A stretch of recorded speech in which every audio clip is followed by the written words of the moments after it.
Namaste Bhakti Vedanta Swamin Ite Namani. When I went in for Brahmin initiation, it went very beautifully.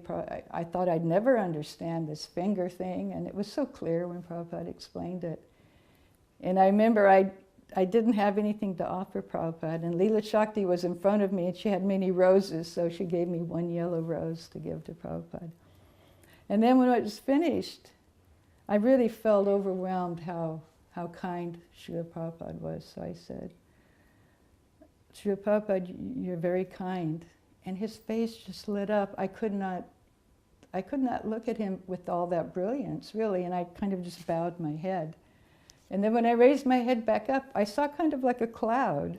I didn't understand what it was, but it was Lord Balaram's appearance day. And Prabhupada had asked, because I'd cooked parathas the night before for Krishna, he said, would you cook parathas for my lunch? And I said, well, I'm cooking your lunch, I'll add that to it. So then I went back down to the kitchen, and it was chaos. You know, somebody spilled the hot syrup that was going into the huge halva, and I'm focusing as much as I can to make Prabhupada's lunch nice. And then Sam Shunder comes down, he says, Aditi, he says, Prabhupada wants to know why you've been cooking for him. And you're just now getting Brahmin. And I said, well, I don't know. Malati, she asked me to cook. And then back up, and then down again. And then I told him, and even I've been in charge of the kitchen. I wasn't even initiated. You know, I've been cooking for the deities. So actually, Prabhupada made a very clear statement that only Brahmins can cook for the deities and for the spiritual master.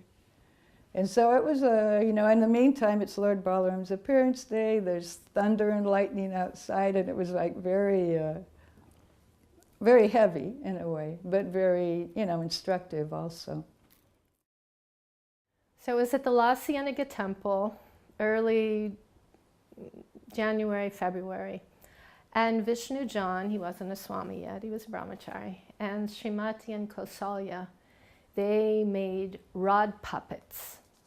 They were beautiful. And we would go to Griffith Park on early Sundays. And they would take the puppets out, and they would put on just a sort of a little improv puppet show to attract the people in the park. And then we would pass out invitations for everybody to come to the free Sunday love feast. So one day, they were going to put on the puppet show, and it was a puppet show of the life of Prahlad Maharaj, and Srila Prabhupada came. And he came in, they put a special seat for him, and he sat down, and this was the first time I was ever seeing Prabhupada in such an informal setting. So the puppet show started, and Vishnu John, he wrote this and sang this little song that would be Prahlad singing, and it would be something like, if you like singing, Krishna says you can sing for him, and if you like dancing, and he would say, do you like dancing? And everybody would say yes, and he would say, Krishna says you can dance for him, and it went on like that. So I looked over to see how the Jagat Guru, you know, who I had fear and awe and reverence for, how he was reacting to this puppet show. And when Vishnu John started singing, Prabhupada lit up. He was smiling, his grin was so huge, and he started laughing.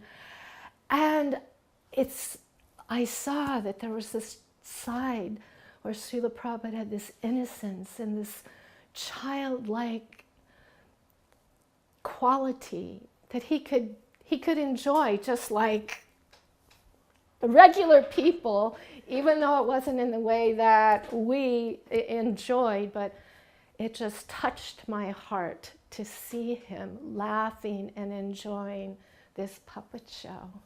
So it was very, very sweet. The first really sweet experience of seeing Prabhupada not being on the Vyasasana as the heavy with knowledge guru. So it was 1974, and my husband and I, Ballavhi and I, went to the Chicago Rath Yatra, where Prabhupada was presiding. And he, in his lecture, explained to the audience why Lord Jagannath came to the United States. And he said, actually, Lord Jagannath has come to your country because Jesus Christ was a great devotee of Lord Jagannath. And he further explained that actually it does not matter which names of God that you chant. You can chant the names of Christ or you can chant the names of Krishna. The important thing is to chant the names of God. And so that was his way of letting everyone in the audience know that chanting the holy names of God is for everyone, regardless of what your denomination is. So the first time that I saw Srila Prabhupada come in, I was immediately struck with how short he was. Because every time we see Srila Prabhupada, he's so grandly sitting there in his asana. Pictures are so, he's such a huge person in our lives. And I saw that he was shorter than Hridayananda Maharaj. I was amazed. Anyway, aside from that, he got on the Vyasasana in the foyer there at one particular point. And he would speak more in the evening there. He didn't speak the Bhagavatam class in the morning, he would speak in the evening. So one of the very first times I had some real contact with him personally was sitting on that Vyasasana, regally majestically sitting on his Vyasasana, and he's looking out at the devotees. Just like, and it was just like that, it's the glance story. So he's looking out at all the devotees in the room, just a momentary eye contact with every single person, but you could feel it. I could feel it, just like the sun comes out behind a really dark cloud. You could feel Srila Prabhupada's glance. And I hadn't experienced that or had heard of others. I mean, now we've hear it plenty of times. But when Prabhupada glanced at me, time stopped. And there was this connection from deep back in eternal time, this dark tunnel to me of eternal time, and there was this connection in our eyes just for that split second. And from where, I don't know, these tears just gushed up. They were down. The tears were down there in that tunnel, and they just gushed up and out my eyes, and I was ecstatic, sad, and surprised, unashamed, ashamed, everything all at once when that connection was there. And I felt that connection with Prabhupada from way back. Not that there was anything specific about the connection. Oh, we were friends, oh, we were nothing like that at all. But there was a connection of mercy from Srila Prabhupada from way back. And those tears just gushed out of my eyes. And then, boop, split second, she's on to the next person. I mean, it was a split second, but it was like 5 hours or whatever. So at that, one of those times when Prabhupada was there in the Vyasasana to give class, the foyer was situated in such a way that to the left side or to the right side was the door to the kitchen. And I was sitting near that door, and all of a sudden the door opens and out comes, lo and behold, the cook who's supposed to be cooking the evening offering, who decides, I'm not going to cook this offering. I'm going to come out to hear my spiritual master speak. And I thought, okay, we know what that means. So then I go in and cook the offering. We didn't have speakers, I don't know. It wasn't before electricity, although it was quite some long time. We didn't have speakers in the kitchen. Anyway, I missed the whole class. Anyway, I'm there cooking in the kitchen, and Prabhupada's giving this wonderful class, I'm sure. But after the class, by then the offering's getting offered on the altar. And in those days, we used to keep the plate on the altar during the offering, obviously, but also during the artik. So Prabhupada finished his class. It was still the offering time, but he went into the temple room, which was empty, and paid his full dandavats in front of the deities, and we opened the curtains so that Prabhupada could, even though it was the offering, so that Prabhupada could see the deities and get darshan. And he took darshan very respectfully of the deities, went upstairs, and then a few minutes later, so the artik is started, Sita's doing the artik, I'm in the kitchen still. Shruti Kirti comes down and said, Srila Prabhupada wants to taste the offering. And I said, but Prabhu, the plates are still on the altar. He said, well, go get them. Okay, so then I go in on the altar and I take one. They had beautiful marble plates in Mexico, big oval, heavy, but beautiful marble plates. And I pick up one marble plate. Sita's there doing the offering. Oh, no, no, no. And I'm going, Prabhupada wants one of the plates. I want to taste the offering. I just take one plate off. And we put on a plate and we give some to Srila Prabhupada. And the next day, Srila Kirti said, Prabhupada liked the offering. He thought it was very nice. And I thought, so it's just one of these things how you see so many things in your life. Now you look back and you think, oh, that was, at the initial, like when the devotee comes out and says, I'm not going to cook. And you think, oh, no, my bad luck. But actually, it was a great blessing. But you don't see that usually right away. But you could see it in retrospect. So the next time we saw Prabhupada, which is usually the way it worked, there would be a year serving Prabhupada, and there would be a week or 2 weeks seeing Prabhupada, being with Prabhupada in the summer. So it's 1972, Prabhupada comes to Fontanilla Rose. In the meantime, our temple in Geneva was closed, several other temples were closed, and Prabhupada wasn't happy. And so on that visit, the first thing that happened was we had planted some tulsis, and in Prabhupada's, we had kept them in Prabhupada's room. We moved them out, and we had also had Radha Krishna deities, which we thought Prabhupada will install this visit. So what happened was, first thing, Prabhupada is walking through the tulsi, the room before his room, and he says, oh, who is this? And we all go, oh, Tulsi Prabhupada. Especially, I was very proud, we had gotten Tulsi to come. And Prabhupada looks, he goes, oh, Tulsi's cousin. So before we knew it, all the so-called Tulsis were out in the yard. They weren't Tulsis. They were, I guess, a form of basil. Devotee from Africa had sent the seeds saying, these are Tulsi, we planted them. And every day doing Tulsi puja, the whole thing. But the second thing that happened was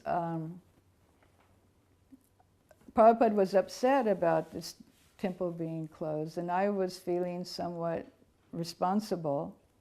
So I was cleaning Prabhupada's room, and he went out for a walk. And I had a big pile of dirt, not a big pile, but a pile of dirt right by the doorway. And within 10 or 15 minutes after I started, Prabhupada was coming back. I guess he wasn't feeling well. So he came up the stairs, he looked at the little pile, and he said, you can continue. And it was a very small room. I felt very conscious about being so close to Prabhupada. But what was going on in my head was, should I talk to Prabhupada about, the relationship between husband and wife, following regulative principles? It was very disturbing, the whole thing to me. And it went back and forth in my head. I'm alone with Prabhupada, I should ask him. And I couldn't bring myself to ask him. And then the next thing I know, Prabhupada asked if I could hand him the beads from the radiator, because there were initiations that day. So I picked up the beads and I looked down, and Prabhupada was sitting very low. I handed them to him, and Prabhupada looked up and he said, and I knew this was the moment I could talk to him, and I couldn't ask him. And he looked and he said, chant Hare Krishna. So I began chanting and I finished my work, and I thought, the answer will come to me. I can't disturb Prabhupada about grihastha affairs, It was 1970. I don't remember what month we moved into the new temple on Watsika Avenue, but there was, where the existing temple room is now, there was a sanctuary because the building had been a church. And there were regular seats in the sanctuary. Not only regular seats, but there was a church organ.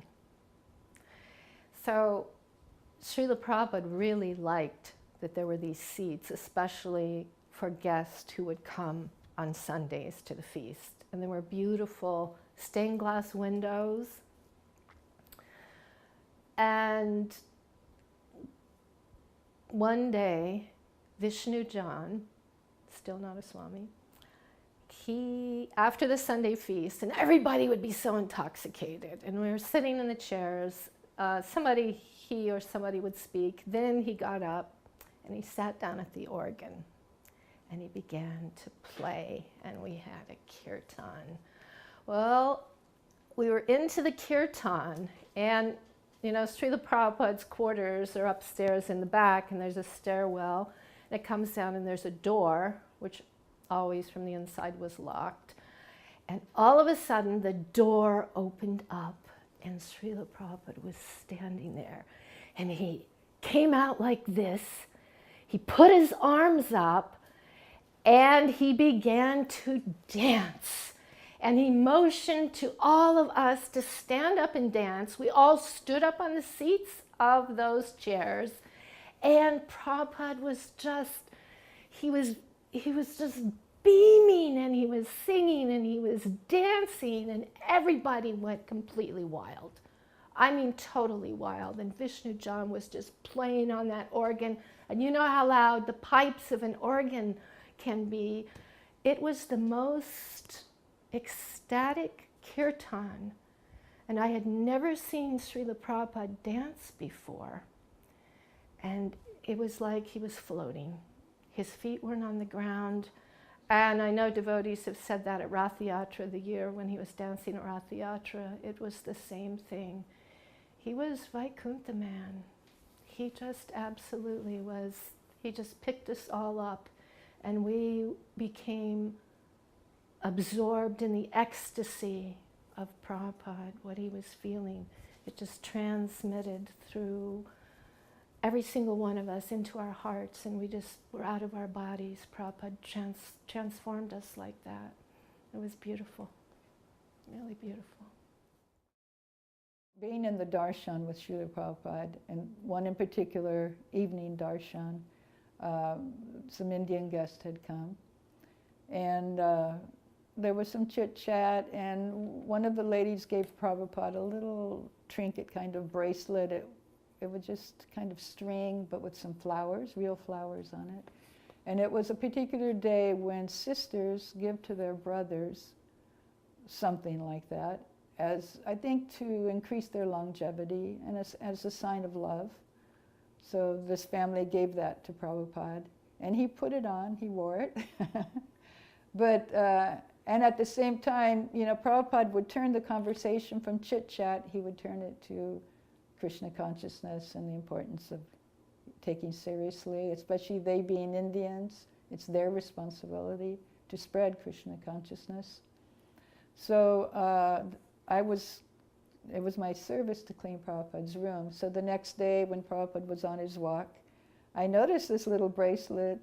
The flowers are wilted, but it's in Prabhupada's garbage can. And I said, oh, I will keep this. It will remind me of this wonderful room conversation. And that story, and in the next one I'm going to tell, Prabhupada and his room conversations, it was always to teach us how to preach. That was always the feeling I got. I never said anything. I just listened and took it all in. But another example was in Paris. We had two elderly people coming, and nobody took very much time. They weren't going to move into the temple and be devotees, and we put it up on our scorecard, we made a devotee. But Prabhupada, this one evening, he invited both of them, Mr. Wagner, and I don't remember the lady's name, to sit right down in front of him, and we were all in the back. And just one thing after the other, he's preaching to them.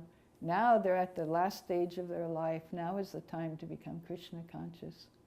And actually, Mr. Wagner, he was chanting 16 rounds. He started going to Vrindavan every year. And, but it was also to teach us, don't think everybody is ready for Krishna consciousness, especially the elderly. Give them Krishna consciousness. Prabhupada was showing us how to do that.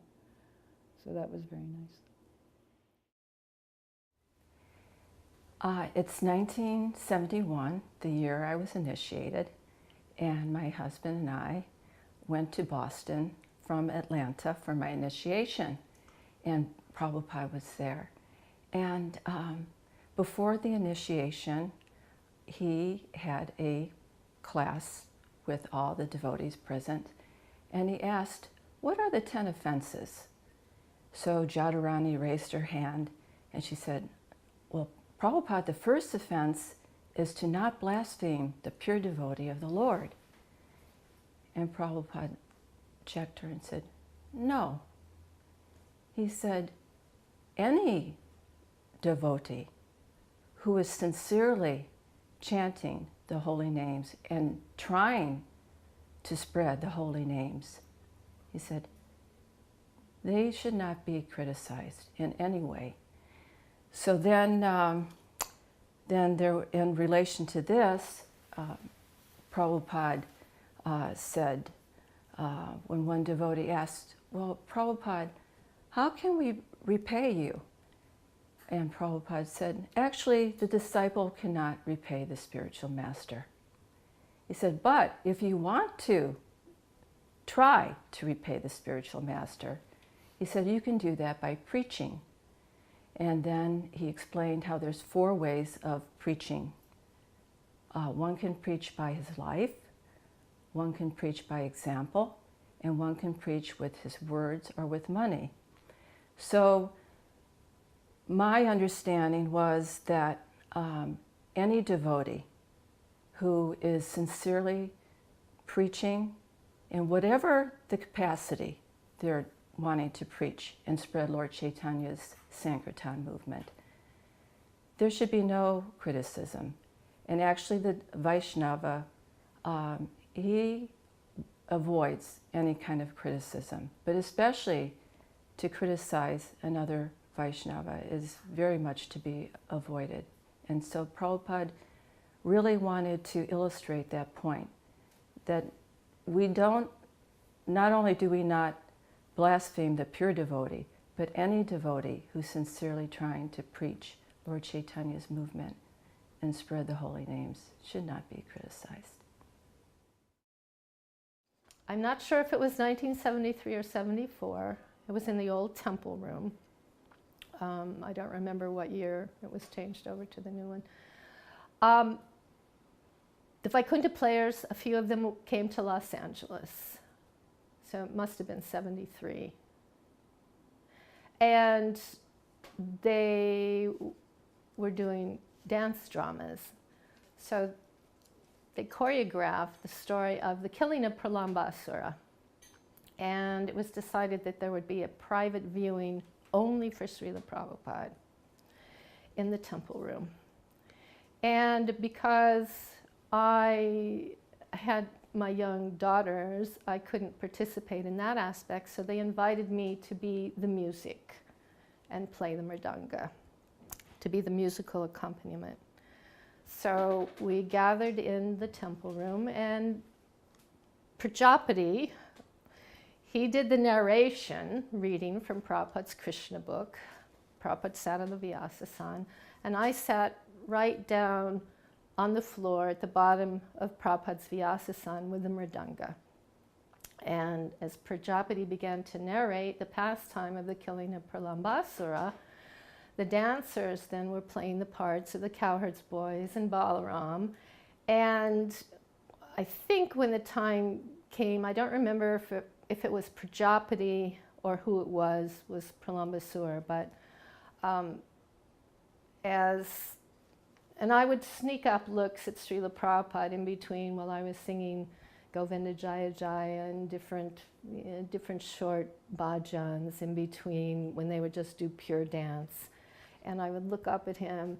And when Balaram killed Pralambasura, and of course Balaram was on the back of a male dancer, and he took his fist and he struck him, I looked up at Prabhupada at that moment. And the look on Srila Prabhupada's face was another one of those looks like when he was watching the puppet show, but it was even more expressive. He was totally there, seeing Balaram punch and kill Pralambasura. And I just thought, wow, Prabhupada has the vision to actually enter into the pastime straight from the Krishna book that he translated so that we could all enjoy these amazing pastimes of the Supreme Lord. But Prabhupada, he was right in there, and he enjoyed it so much. And I remember that Prabhupada said, like he said, the paintings were the windows to the spiritual world, and he said that the dramas made his books come to life. So that was a very special moment for me to be sitting there, getting to play the mridanga and sing, and Prabhupada, you know, for the pleasure of Srila Prabhupada, but getting to be a part of that pastime. It was a very momentous time for me. I was very grateful. So another story that happened, another little incident, it was a small little incident. So and anyone who's been around where Srila Prabhupada comes, there's lots of activity, extra service, extra work, extra visitors, extra mess. So one day we hear, Srila Prabhupada's going to do a tour of the temple, clean up all your areas. He's coming down in 5 minutes.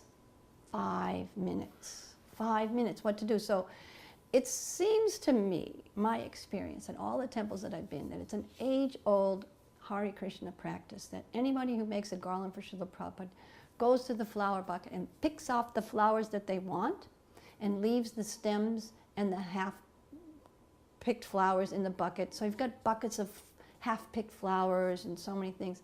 And that was in that same foyer, well, not the foyer where Prabhupada spoke, but the entrance to the kitchen. The door would open, there was what are those parting doors? Two doors that would open into the kitchen, a little pantry area, and then you'd go into the kitchen. So that pantry area had all the flowers and everything that we had, the buckets of flowers, all picked over, messy, everything. So I said, 5 minutes, he's coming. So I squished all the buckets to the side behind the two doors so that, you know, you come in and your visual is, at least straight ahead of you, is somewhat organized kitchen. So it doesn't take much to guess what Prabhupada did. When he came in, he opened the doors and immediately turned right around to the right and looked down at the buckets of the half-picked over flowers and said, "Who has done this?" And with great delight, all the devotees said, "The pujaris have done this, Srila Prabhupada." And Srila Prabhupada said, "These pujaris should be replaced." So, quite a crushing blow, but amazingly enough, and maybe it actually also shows how dull I was, I didn't feel crushed at all by it. I didn't feel crushed. It was just another like ecstatic happening or relationship with Srila Prabhupada. And I'll also admit, I knew that they weren't going to just replace me because they didn't have anybody to replace me with. That easy. Anyway, so Prabhupada said, "These pujaris should be replaced." And then he goes further on into the kitchen, and in the kitchen there's a big pot on the stove, on a candy stove. So the candy stove is not elevated off the floor very much. The candy stove is, say, like 1.5, 2 feet off the floor, and then a pot that's on top of that. So maybe it's like 4 feet tall. But then again, Srila Prabhupada, being his stature that he was, he had to stand on his little, he had to stretch a little bit. Maybe he wasn't probably on his tiptoes, but still he had to stretch. He looked into the pot and said, "What is this?" And the devotee said, I don't know. Anyway, the devotee said, "It's lentils, Srila Prabhupada. Lentils, it's for the breakfast." Prabhupada said, "Lentils are for horses." And we had little stories like that, little tidbits of nectar like that when Prabhupada walked around. I remember one class, that was when Prabhupada was saying how much money we had spent to come. And I thought, this is strange for Prabhupada to be talking about how much money we had spent.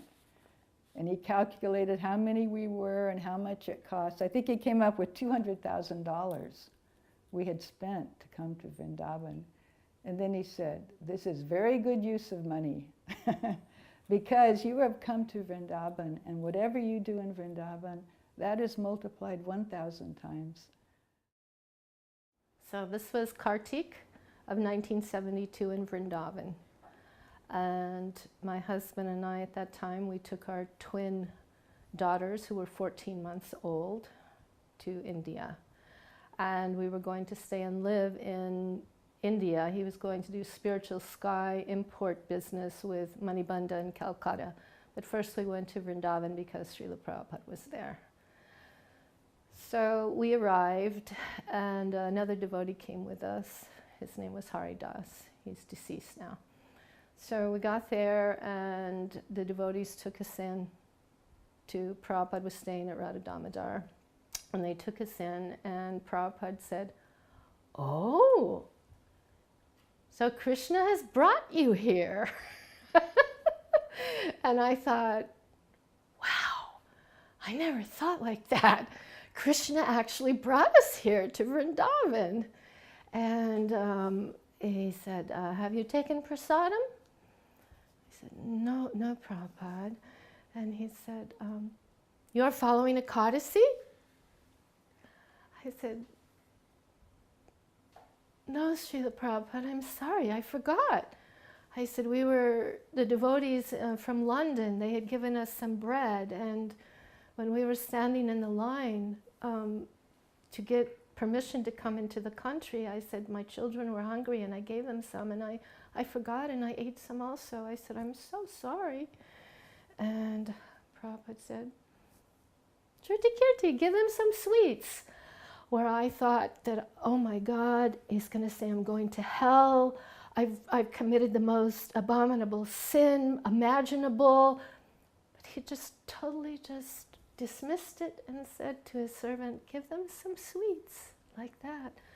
So that showed me how, even though breaking Ekadasi is such a very heavy thing, because it was unintentional and because it was innocent on my part, Prabhupada was just very, very merciful and very compassionate, and he didn't chastise me. So I felt a lot of mercy and a lot of love in that lesson of realizing that up the road, if anything like that should happen in exchanges with devotees, to let them know that when it's unintentional. And he didn't say, oh, follow the next day. Later on we learned that. If you break Ekadasi, follow it the next day. But there was not even any mention. And that was the most relaxed I had ever seen him, because we know later on he said Vrindavan was his home. So with the no shirt on, back in the chair with his hands behind his head, I got to see yet another side of Prabhupada that I had never seen except in the little performances when he was very childlike. But here he was just totally in his element at home in the holy Dham of Vrindavan. It was very wonderful. I remember one particular evening, Prabhupada, I was sitting behind Yamuna, and he was saying to Yamuna, I want you to come, I want all of you to come, and I want you to live. I thought he said here at the ranch. He called it the ranch. And Yamuna, she said, but Prabhupada, where will we stay? Because there were 4 shacks, the open air kitchen, and those were all occupied. He said, you will stay in my house, like that. So then Yamuna was a little bit resisting maybe, and I think it's because, it was very ecstatic to be at Radha Damodar temple and to be where Prabhupada, near to where Prabhupada had stayed for so long. And then Prabhupada, he was laughing, he says, I am Balaram, and I am dragging the Yamuna, like that. He got a real kick out of teasing her like that. So sure enough, within a few days, after Prabhupada left, we moved into his house, and we actually stayed in the kitchen of his complex there. And most of the devotees had left. I remember Rukmini was with Bardraj. He was painting. The deities were in the house also. Radha Shamsundar, Gaurnitai, Krishna Balaram. And Bardraj was painting all of them. And then Rukmini had been somewhat ill. And so he had said, now I think, you should go, the two of you, you should go back to the States when he's finished painting. So Prabhupada was always, taking care of the devotees, making sure they were getting the care they needed, like that. Well, it was 1973 or 74, and Ballavhi was running for mayor of Atlanta. And one of the letters from Prabhupada, he was very much appreciating his preaching. And he said, yes, this is what I want, and I'm so pleased with you because you are preaching as it is without compromising the philosophy. And he said, never mind that you don't get many votes. That does not matter. He said, when one tries to shoot the rhinoceros, if he does not shoot the rhinoceros, no one criticizes because they say, oh, who can shoot the rhinoceros anyways? But then if one does shoot the rhinoceros, then that is very nice also. So either way, it does not matter. Just that you are trying your best for Krishna. That's what's important, and that's very pleasing to me. So I remember that one. Because sometimes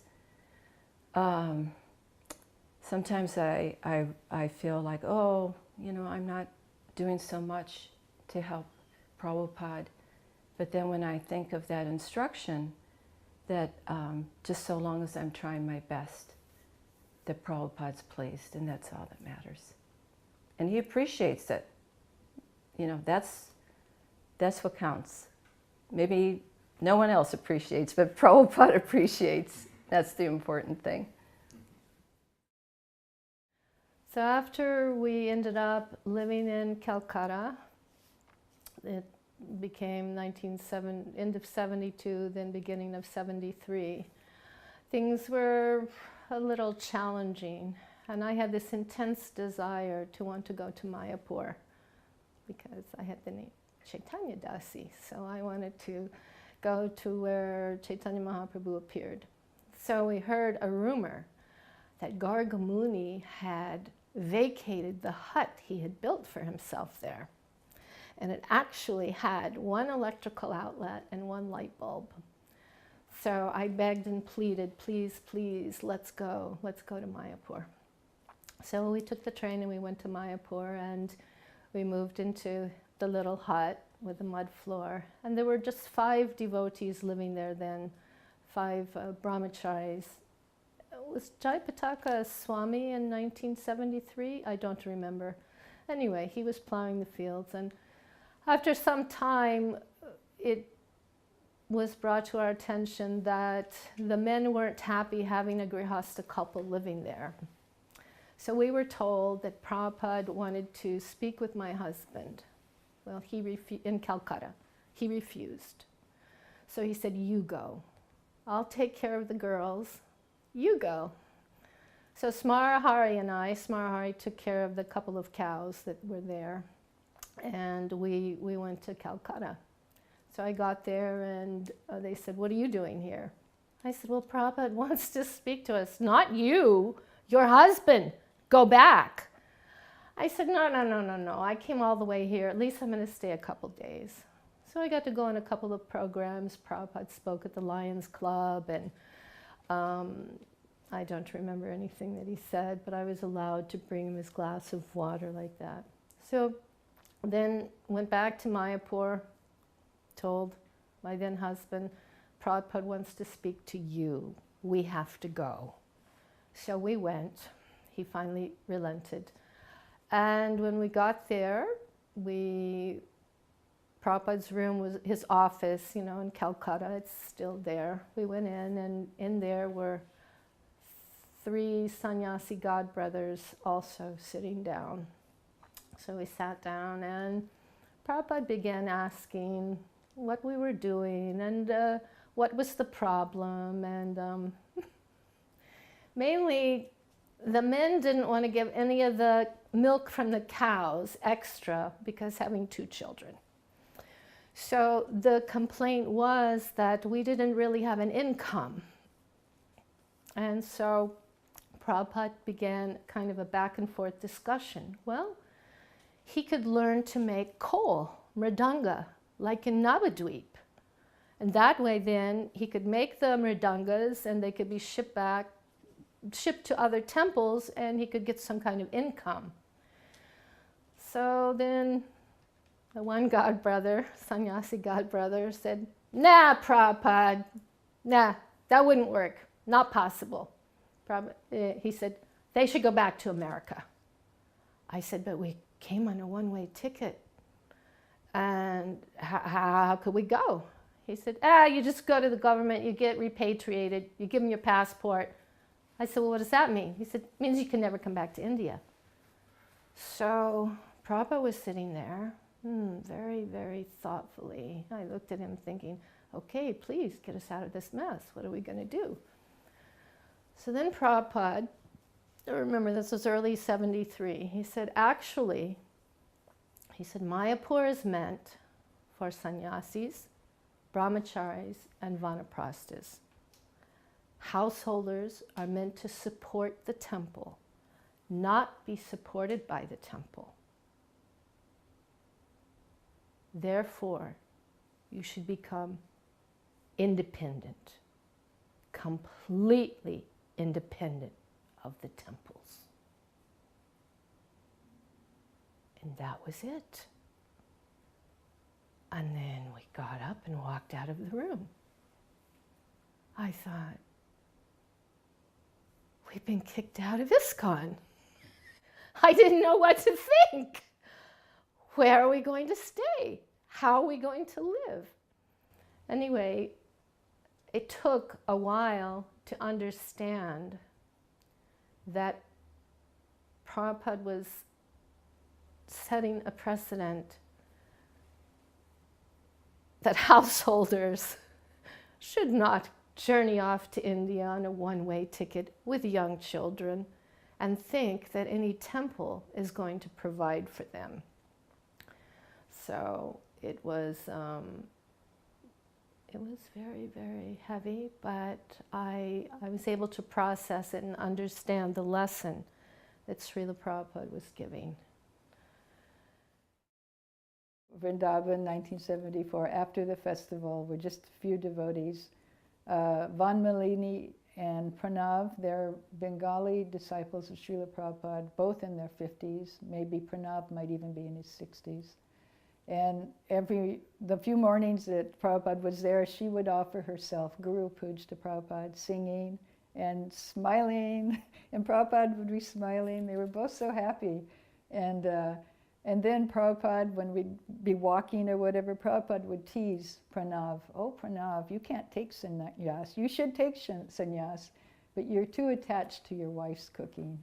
He would tease him all the time.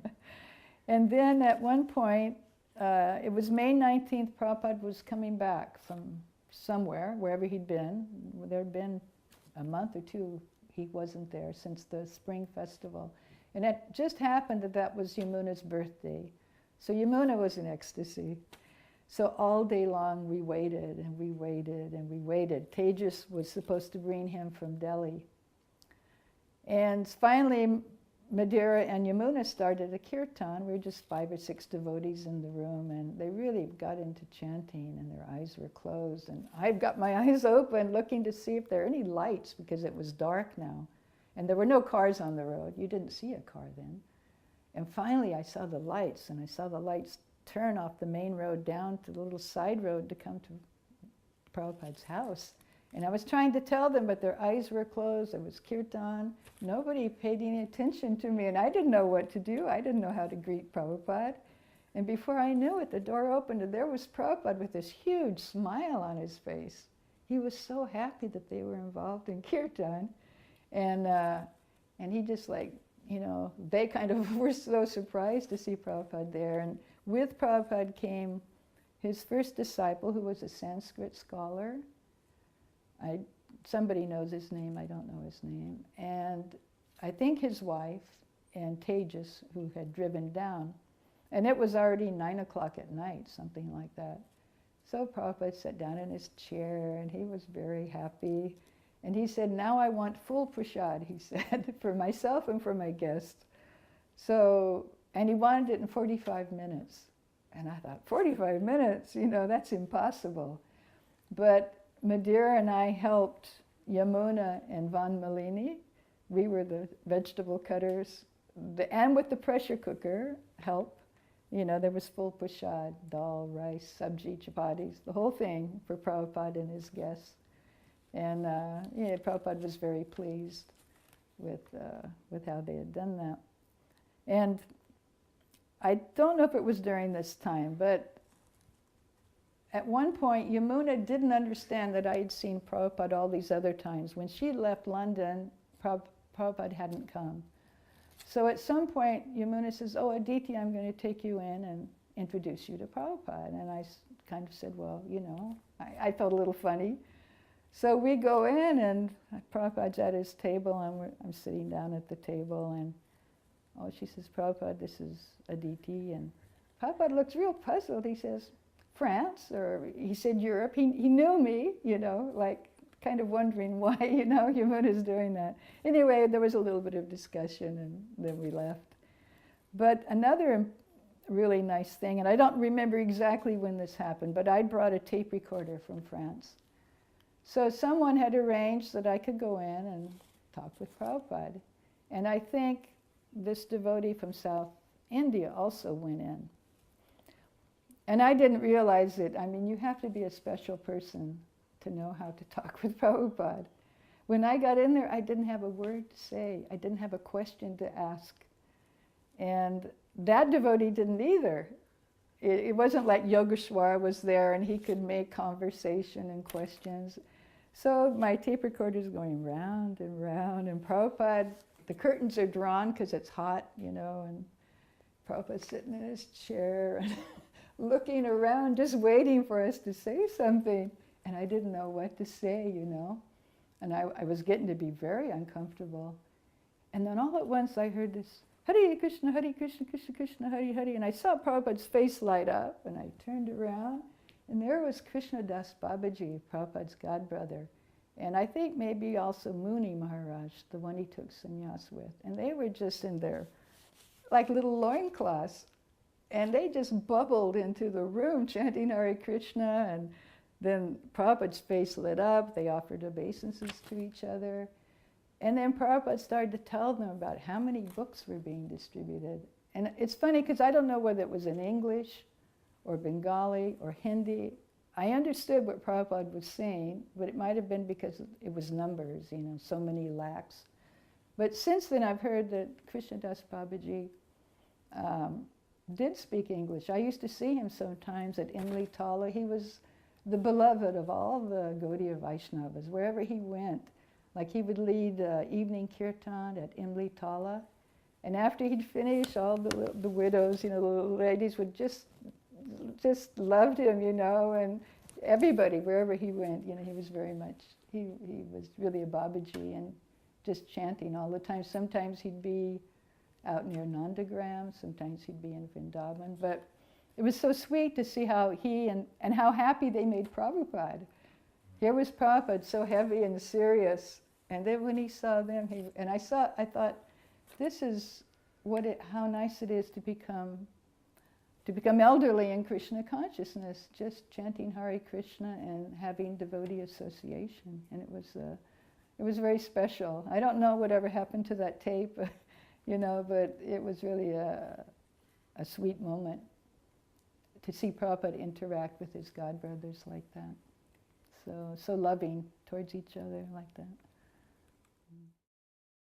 One of my favorite stories, the one that had the most impact on me, was when Srila Prabhupada was giving a darshan. Now, he would do that every day, but I didn't tune into that. I, you know, had Didi, their schedule and cooking schedule and this and that. And I just was not so conscious of those things. But one day, Hridayananda Maharaj said, Nanda, why don't you and Sita come up to the darshan this afternoon? And I thought, wow, I never thought of that. So we go up to the darshan, and this is a darshan where it had been arranged by the devotees that Prabhupada would meet with the Cardinal of Mexico. It was a very big darshan. But the Cardinal was too unfortunate and didn't come. He just sent 2 representatives, 2 little peons, 2 priests. And these priests were particularly dull-headed. So by the time we got into the darshan room was full, and we, of course, sat in the very, very, very back. And we're looking at everybody's heads, and Prabhupada's up there, and the 2 gentlemen are sitting on chairs, and Prabhupada's sitting on his low desk in the front. And Prabhupada's not even interacting with these gentlemen, personally. He's having, I think it was Pushta Krishna Maharaj, I believe, who was there with him, and Pushta Krishna Maharaj is reading a letter from the BBT party of how many standing orders of books they sold. Iowa University took 3 standing orders, and Minnesota took, and I'm thinking, okay, nice. And, it's going on, it's dry, it's very dry, and we're just sitting there. And then Prabhupada, he speaks. After some time, he speaks, and he gives a very brief description of Krishna consciousness, only covering 4 regulative principles. We follow this, we do this, we do this.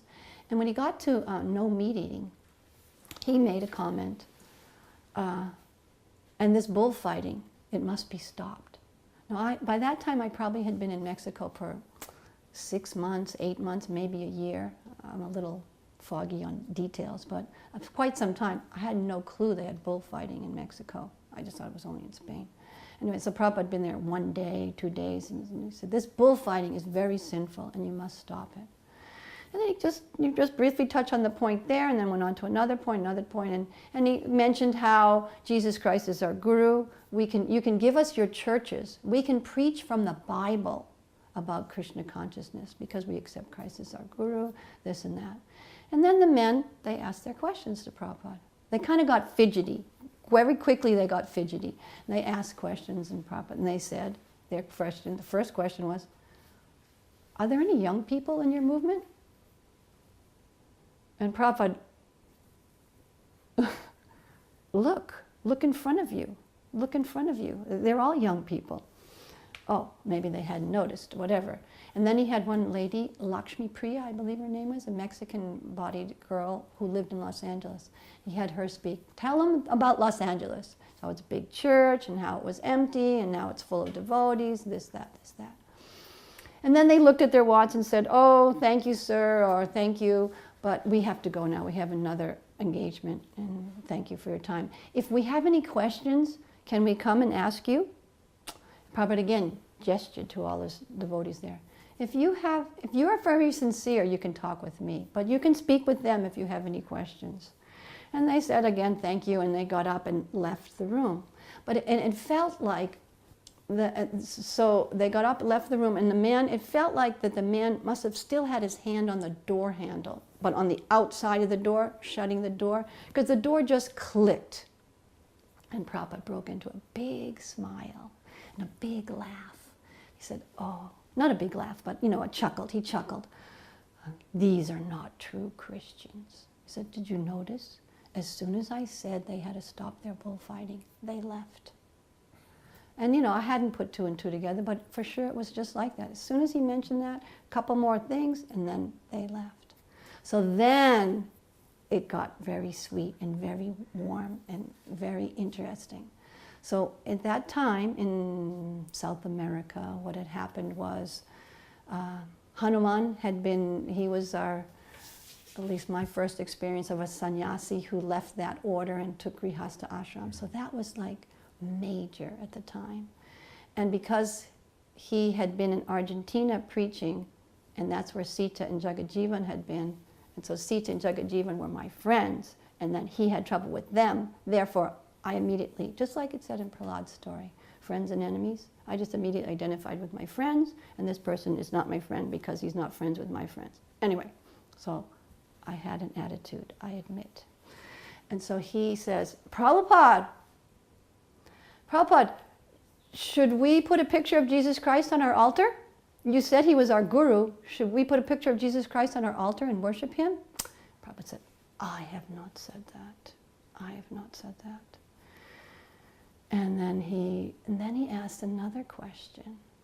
He asked, and this was, okay, just to get you focused in on the time, this was before Chaitanya Charitamrita had been published. So we had heard some of the stories, but we weren't so familiar with all of the stories. So he said to Prabhupada, Prabhupada, I want to know if you've rejected me, just like Lord Chaitanya rejected Chota Haridas. So there I am in the back of the room thinking, now Prabhupada's really going to give it to him, and he's going to get really the sauce for all the trouble that he's caused and all the anxiety. I'm really glad he asked that question because no one else could give it to him like Prabhupada. And Prabhupada said, no, I have not rejected you. He said, Lord Chaitanya was God, and he can spread this movement all around the world all by himself. But I am not God, and I am totally dependent on you for the help that you've given me. And I was like floored just to see how compassionate and how much love Srila Prabhupada had for all of us. And so, because the gentlemen had left, the two priests had left, some devotees had escorted them out also, to give them prasadam and take care of their needs or whatever. So at a certain point around this time, Hridayananda Maharaj turns around and he motions to Sita and I to come forward, because there's a space now in front of Prabhupada's desk.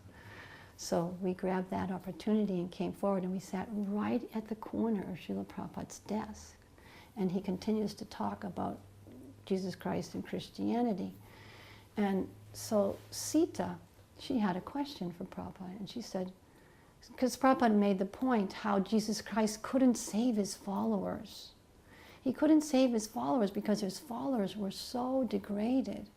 And so that just brought a question into my mind, how he couldn't save his followers. He's a pure devotee, Prabhupada's a pure devotee, why couldn't he save his followers? So Sita asked, Srila Prabhupada, why couldn't Jesus Christ save his followers? And Prabhupada said, because they were so degraded. They were 10th class. They were very degraded people. And I still didn't get it, because I was just equating. I was thinking, pure devotee, there's one. They're the same. Prabhupada's the same as Christ. And, if we came so much later and we were so much more degraded, how come Prabhupada could save us? So I asked another question, but it just happened to be exactly the same words. But Srila Prabhupada, how come Jesus Christ couldn't save his followers? So, now we're really close, right? Right at the corner of his desk, and Prabhupada looks over at me and gives me a look like you want to teach a 2-year-old how to add, but it's way above their head. That's the look I got from Srila Prabhupada. And he said, if somebody's a murderer, he's not a very good person, is he? And I said, no, Srila Prabhupada. He said, they were murderers. They were 10th class. And so Rohini Kumar, I think his name is, Rohini. We used to call him Baladev. Anyway, he was there, and he said, Jai, all glories to you, Srila Prabhupada. You are so great that even though we were so much more fallen, you saved us. You are great, Srila Prabhupada, because you saved us. And everyone went, Jai, Srila Prabhupada. And he said, no, I am not so great. It is this Hare Krishna mantra that is great. So then Shruti Kirti said, Jai, Srila Prabhupada, you are so great because you have brought us this Hare Krishna mantra. And this Hare Krishna mantra has saved us. And you are so great because you have brought us that. And I saw Srila Prabhupada's cheeks get red. I saw them. They got red. He blushed. And he looked down. He said, oh, that may be so. It was so beautiful, his humility, his expression of it, which I never would have caught that in the back of the room, you know. I probably wouldn't even have heard those words. But anyway, he said, oh, that may be so. And then a kirtan had started in the back, in the background noise. And Srila Kirti said, oh, Srila Prabhupada, it's time for you to get ready for your class because the evening artik has started. Now it's time for you to get ready. So we knew that's the cue. We have to leave now. So we all immediately all paid our obeisances. And Prabhupada said, just a moment, a little Bhagavatam. And he had a low bookshelf next to his desk. And he reached over, without looking, reached over and what appeared to be random, picked out a book at random, and what appeared to be more random, opened the book, and he said, you see, it says right here. And it was Kapila Dev instructing Devahuti, you know, third canto, fourth part, about how even one of a low birth, you know, born in a dog-eater family, if they've chanted Hare Krishna, they become eligible to perform sacrifices. So he was saying that. And years later, Kridananda Maharaj said that Prabhupada specifically said that for me after that Pujari's have to be replaced incident. He said, he was saying that for you, just to encourage you. Anyway, it was a beautiful moment. So in Los Angeles, Srila Prabhupada was giving one lecture, and he talked about how in India there was a grandmother who had a very nice temple within the home. And she was very disappointed that the family members, mainly the children and the grandchildren, were not attending Mangal Artik. He said, so she decided to impose a fine upon the family members and told them whoever does not attend Mangal Artik, they have to pay a fine of a certain amount. So then Prabhupada said, so, he said, for anyone who isn't coming to Mangal Artik, your fine will be to distribute one set of Krishna books. Is that all right? And everybody went, Jai! Yes, Srila Prabhupada! So I lived a few blocks away from the temple, and I couldn't make it to Mangal Artik with my 2 children, but I would carry a set of the small Krishna books with me, and I would think, if I ever meet anyone, I'll try my very best to distribute a set of Krishna books, because in this way I will be paying the fine and Prabhupada will be pleased. So that was a very nice story that I always remembered from a lecture. And then finally Prabhupada comes to Delhi from Vrindavan. And I was cooking for Prabhupada. And well, before the cooking, I have to tell you how I dressed the deities, because there was a fan that went right on the deities. And I don't know what I was thinking of. I was thinking, oh, you know, I don't want Krishna's peacock feather to fall, or this or that, or the hair. So I moved the fan off the deities to the side.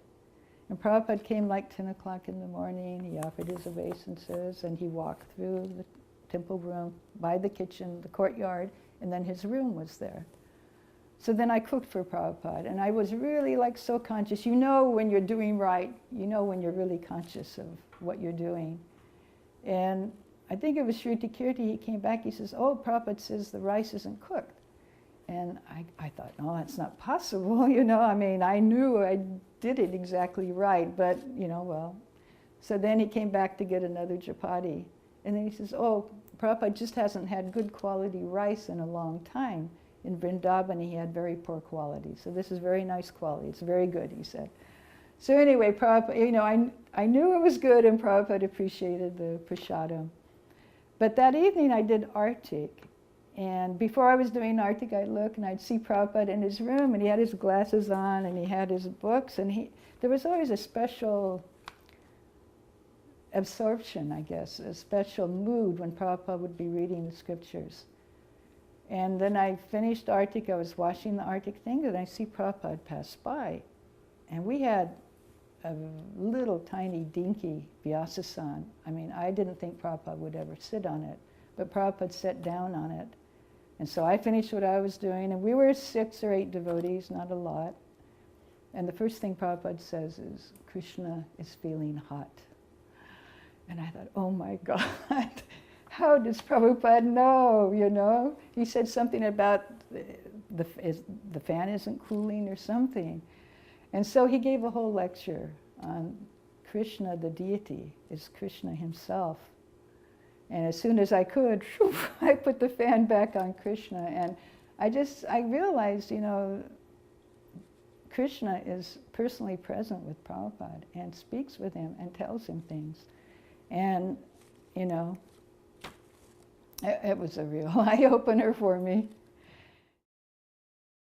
So my at the time husband, he was Kanupriya Das. He went and studied astrology in London for about 6 months. And when he came back, he began doing astrology charts for devotees. And he decided that he should go and ask Srila Prabhupada's opinion about it. So he went up and he asked Prabhupada. He said, Prabhupada, I learned some astrology and I want to know, is it okay, can I do charts for devotees? And Prabhupada asked him, oh, you're doing astrology. So can you tell me, when will the date be? We will buy our new building for the New York temple. And of course he said, no, Prabhupada. And Prabhupada said, that is because you have to study Hori astrology. He said, that's mathematics, and it takes at least 10 years to learn it. He said, my Guru Maharaj, Srila Bhaktisiddhanta Saraswati, he was very learned astrologer, and he was the last bona fide living astrologer on this planet. So he said, with doing astrology charts for devotees, you can sometimes see the future. He said, but our philosophy is, whatever will be, will be. We simply chant, Hare Krishna. So best you do not do astrology charts for devotees, because they will start worshiping astrology and forget about Krishna. This was in 1975, and my then husband and his friend who he had taught astrology to, Jamadagni, and his other friend, Rebati Nandan, who had been a Swami, they were all studying astrology. And basically Jamadagni and Kanupriya, they wanted Rebati Nandana to take them up to have a meeting with Srila Prabhupada to discuss some questions that they had. So the meeting was arranged. Rebati Nandana took them up to Srila Prabhupada's room, and they brought a cassette recorder with them to record the entire conversation, because they believed that this would be a historical moment in ISKCON, which was going to change and revolutionize everything. So they asked challenging questions to Srila Prabhupada. Things such as, the one devotee said, well, Srila Prabhupada, you said we should follow our GBC. My GBC in Hawaii is a homosexual. Does that mean that if he wants me to engage in homosexual activities, I should? And Prabhupada said, what is this homosex? And someone else that was in the room tried to explain what the devotee was getting at. And Prabhupada still, what is this homosex? And it didn't really continue out. Prabhupada wasn't comfortable. I listened to the tape afterwards. Prabhupada just dismissed it. It was not pleasant. Then they asked questions like, well, Srila Prabhupada, you say in Krishna book, or the battles, or in the battle of Kurukshetra, there were 600 million warriors. What did they do for toilets? Prabhupada just, he didn't say anything. I mean, you can imagine, Jagat Guru, how's he going to respond? Anyway, then there were more questions asked. I can't remember everything, but then they began to say, well, Srila Prabhupada, do we have to follow a GBC? Can we live outside and follow the principles and read your books and still be devotees? And it went on like that. Then finally, Srila Prabhupada understood their hearts and their minds, what they were getting at. They had grown long hair, and Kenny, he had a big beard, and they had given themselves astrologer names, Shambhu, Indra, and Vyas. So Prabhupada then said to them, actually, you are more advanced than I am. You do not need a guru, but I do. Therefore, you should go out into the material world and enjoy. You are no longer my disciples.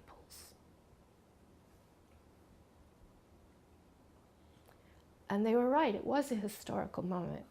It was showing that we have free will. And if you don't want to worship and follow a spiritual master's instructions, you can do that. So it was a really, it was a horrible time for me. But that was Srila Prabhupada's mercy, because they would have continued committing horrible, horrible offenses. So in one sense, it was very painful, but Prabhupada didn't have to take on the karmic reactions for what the future sinful activities were going to reap. Prabhupada came 2 or 3 times to Delhi while I was there during that 9 months. One time he came and Malati was also there, and etiquette, if I'd followed Vaishnava etiquette, I should have said, Malati, will you cook for Prabhupada? And I don't know whether, whether I was just selfish and wanted the service, but I didn't do that. And all the while that I was cooking, I was plagued by the idea I should have asked Malati. But in other ways, Malati went in to see Prabhupada with Madeira. One thing, that was after Shamsundar had left, and Prabhupada, he personally took money out and he gave to Malati. He said, buy yourself a nice sari, and he was concerned about Shamsundar, asked questions and things. And also, they took in Madeira's baby. And Madeira had a funny relationship with her husband, Tejas. They were always at odds with each other. And so Madeira thought, well, my baby will get the name Vrindavaneshwari or some nice Vrindavan name. So Prabhupada, he said, she will be called Tejasini, which was her husband's name plus the ini at the end that made it a girl's name, which was funny. It was kind of funny. I would say Prabhupada's instruction that more important than Vapu, the physical association, is Vani. And that, I believe, is what has kept me inspired in my devotional service for all these years. When I was a devotee of 1 month, I went to New Vrindavan for the Janmashtami festival. And it was at that time that there was the sannyasis there were giving some wrong information about the philosophy. And I remember everyone, including myself, I was very bewildered about the philosophy that they were speaking. And so I reflected on it and I thought, but that's not my understanding of what Prabhupada's saying in his books. I believe it was the Nectar of Devotion where Prabhupada was talking about how the spiritual master is to be honored as good as God. And I remember even asking the sannyasis during this discussion in the temple room, well, does that mean that all the spiritual masters in the disciplic succession are God? And there was not an answer for the question, and so I had to reflect, within my own self, what did that mean to me, what Prabhupada said in the Nectar of Devotion?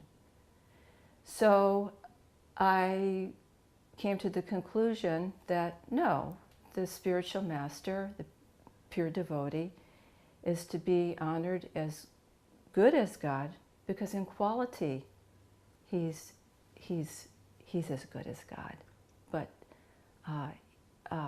he's different from God, just like what Prabhupada said, you know, we're simultaneously one and yet different from Krishna. So the philosophy, Prabhupada's books, has always been my main inspiration.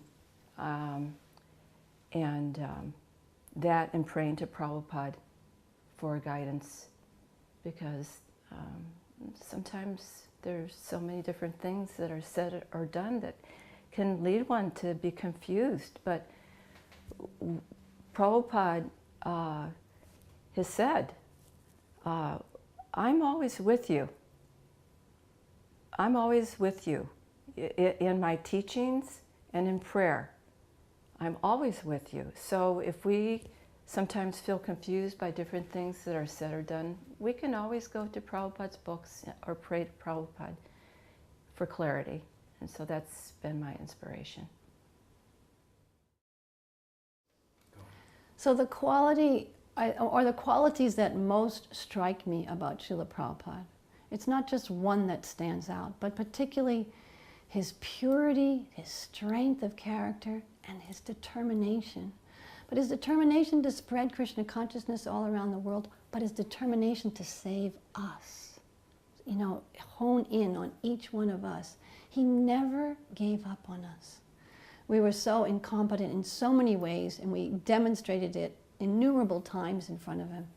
And he very rarely was discouraged by that. He always thought of a way to, even if he had to give his chastisement like he did to me and others at different times, still, that's not where he left you. He never left you hopeless. He might have brought out a feeling of hopelessness, but then that desire to gain the highest hope from that. Somehow or other, it inspired hope in you. It didn't leave you on the ground. Prabhupada never left you alone, and never to this day do you feel that, left alone. You feel you have the highest guidance, you have the most qualified guide that's there, the dearest friend, and the one who's encouraging you the most to reach the highest, come to the highest platform. So Prabhupada had that determination to spread Krishna consciousness all around the world, but not without a personal relationship with every single person that he came, every single disciple, every single person that he came in contact with. And you feel that and experience that even today when we read his books, and there might be a question that comes up in the in the group or in the audience, and then you just read a little bit more, and oh, there's the answer, because he's always there, hearing and reciprocating with us. So I find that most encouraging about Srila Prabhupada. We were doing Sankirtan in Western France, and Bhagavan issued an edict: no devotees can go to England, no devotees can go see Prabhupada. But the German devotees, of course, were there. They went everywhere where Prabhupada was. Hansaduta always made sure that they got Prabhupada's association. So my husband and I were doing Sankirtan, northwestern France, down below England. We finished all our books, we finished all our records. It's Saturday about 11 o'clock in the morning. He says, come on, we're going to England. So we got on a boat. We took 4 or 5 hours. We got finally to the manor. It's evening time, and they say, well, you know, Prabhupada's not coming down usually. You know, he's had an operation. He hasn't been down for a week even. And then there was no way we were going to ask, you know, can we please go inside? And, you know, we just didn't do those kind of things. So the next morning after Mangal Artik, I was saying my Gayatri in the woman's japa room, which is next to the temple, and just below the room where Prabhupada is. And there was a picture of Prabhupada, and I'm saying my Gayatri, and I am praying with every inch of my being. You know, I wanted to see Prabhupada. Needed to see Prabhupada. Anyway, I finished my Gayatri, and then they're just like rustle. It's like a transcendental something, and you know, something has changed. And so they said, oh, Prabhupada's going to come down this morning. But it won't be till like 9 or 9:30. So Ganga and Nada, they would always go out and find roses to make garlands for Prabhupada. They said, oh, Aditi, would you like to make a garland for Prabhupada? So I said, oh, yes. So you had to make it petal by petal. You couldn't put a whole rose. They were too heavy for him, just one little petal at a time. So all during class, I'm shaking and making that garland. And so about 9:30, they bring Prabhupada down on a palanquin. And it was kind of a mixture of ecstasy to see Prabhupada and great sadness, because he's very thin, his feet are swollen, and he's on the palanquin, and they place him on the Vyasasana, and we have Guru Puj, but there's this heaviness about everything, and not a word was spoken except Jai Prabhupada, like that, and Prabhupada the whole time he was like this. And afterwards they, take him off the Vyasasana, and we're all chanting Jai Prabhupada, and we're also like this, and everybody's crying, Prabhupada and us too. And then he goes back up backwards, so we see him back up to his room. And I didn't know it, but that was the last time. And it was like saying goodbye. Goodbye and thank you.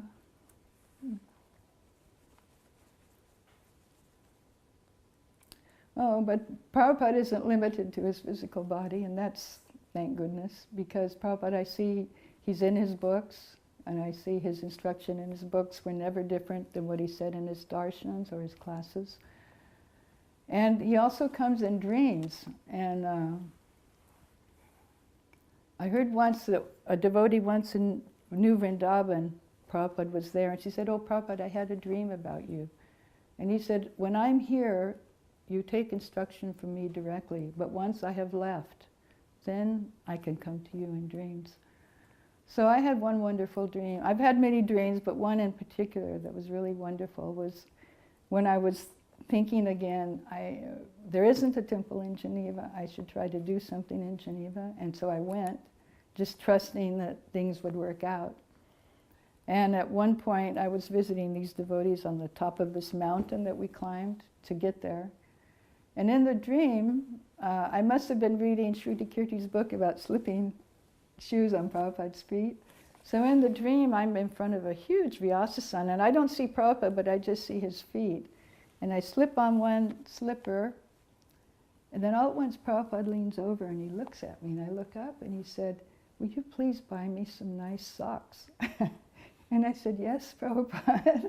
And then I slipped the other shoe on, and then I went away, and it was amazing because after that I went to a few temples, and devotees would have their chatters and their socks, and then I'd see Prabhupada, the Murti of Prabhupada, without socks, and I'd think, I would say something and they'd say, oh, it's not winter time yet. But everybody's wearing, Prabhupada's here, He would like to have some warm socks too, Anyway, that's, so, and when I hear devotees talk about people who never saw Prabhupada, sincere devotees who are serving Prabhupada, when they talk about their dreams, I understand Prabhupada has come to them, and he's reciprocating with them. Je anilo premadana koruna prachur